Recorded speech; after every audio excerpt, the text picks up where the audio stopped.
Good day everyone. Good day mom. Before we start, please allow me to introduce my name. I'm Aileen Paninsoro, based by AMK3C. So my topic is about margin return model. The margin return model developed by Short and Fraser connect up firms planning to maintaining shareholder value. Ang margin return model ay na-develop ni Short at Fraser. So isa itong way para tulungan ang negosyo na mag-decide kung alin ba ang mas kikita at makikinabang ang mga shareholders. For example nito, sa bakery, gumawa ka ng dalawang klase ng cake. So ngayon, si cake A mabenta, pero maliit ang kita kada isa. So si cake B naman is hindi ganoon kabenta, pero malaki ang kita kada isa. So ngayon, ang gagawin mo is gagamit ka ng margin return model para mag-decide. So ang napasyahan mo is bawasan si cake A at dagdagan si cake B. Dahil kahit kaunti ang benta ni cake B, mas malaki naman ang kita at balik sa negosyo mo. So you can see we have two key financial goals. So first is net profit margin. Reflects short-term operational efficiency as a percentage of sales. So si net profit margin is ito ay simpleng sukatan kung gaano kalaki ang kinikita ng negosyo mula sa bawat benta. Matapos ibawas ang lahat ng mga So example nito is sa isang burger shop kumikita ka ng 2,000 sa isang buwan. So ngayon, babawasan mo ito sa lahat ng mga expenses tulad ng sweldo, renta, kuryente, tubig, o ano pa man yung mga expenses na yan. So ngayon, ang natira mong kita is 4,000 na lang kasi bawas na yung sa mga sa mga expenses mo. So say 4,000 divide 2,000 is 0.20 or 20%. So si 20% ngayon, yun na yung net profit margin mo. So second is return on investment or ROI o ROE. Reflects long-term capital efficiency as a percentage of net worth equity. So si ROI ay sukatan kung gaano karaming kita ang naibabalik mula sa kapital na ipinasok mo sa negosyo. So for example nito is sa maliit mong negosyo, ang capital mo is 1,000. After 1 year, kumikita ka ng 200 pesos sa kapital mo na 1,000. So 200 divided by 1,000 equals 0.2 times 100 equals 20%.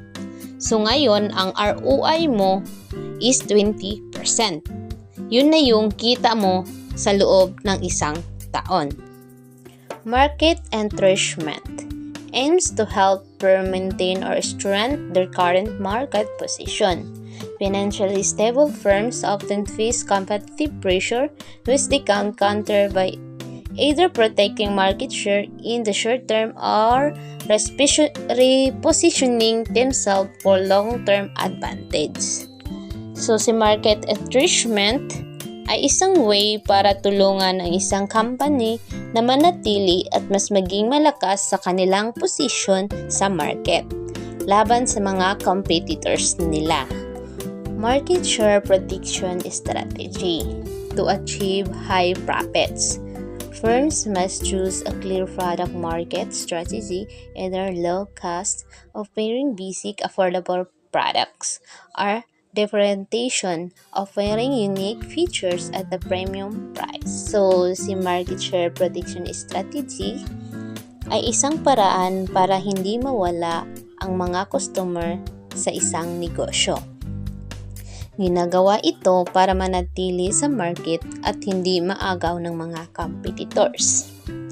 Pwede nilang gawin ang pagbebenta ng mura o kaya special na product na wala sa iba. For example, sa low cost. Pwede silang magbenta ng noodles, sardines, ano pa man yung mga mura at madaling bilhin ng mga karamihan. Sa differentiation naman is pwede magbenta ng chocolate na may special na lasa at magandang packaging kaya mas mahal. So si low cost is mura yung pabenta niya. Si differentiation naman is mga mamamahaling pabenta naman siya. Yun si market share protection strategy. Repositioning strategy is when the company changes how people see or use its product to attract a new market or improve its image. This can involve changing the product features, target audience, purpose, or marketing message.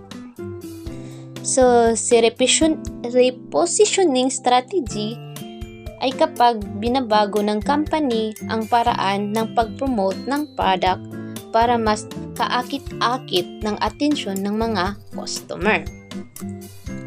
For example nito, sa Milo, dati diba pang bata lang yun, palakas. Pero ngayon, binabago na nila yun. Pwede na sa mga teenagers at pang-athletes. May mga ads pa ng sport teams. So, ang repositioning doon is binabago nila yung advertising ng product nila. Pwede nang gamitin ng mga teenagers. So, binabago nila ang mga target market nila at binabago na rin ang mga message ng product. So, yun si repositioning strategy. Binabago yung product nila, binabago yung mga message at para maakit ang mga consumer or customer. Market expansion is expensive and required strong financial resources to meet rising demand, such as increased inventory and logistic firm must carefully plan and avoid overextending, which has caused many once successful companies to struggle. So, si market expansions ay isang paraan ng negosyo para palawakin ang market nito. For example, ang negosyo mo is burger sa inyong barangay. So, ngayon, gusto mong mag-expand sa buong region or pwede rin sa buong Pilipinas or pwede rin sa mag-expand ka sa ibang bansa.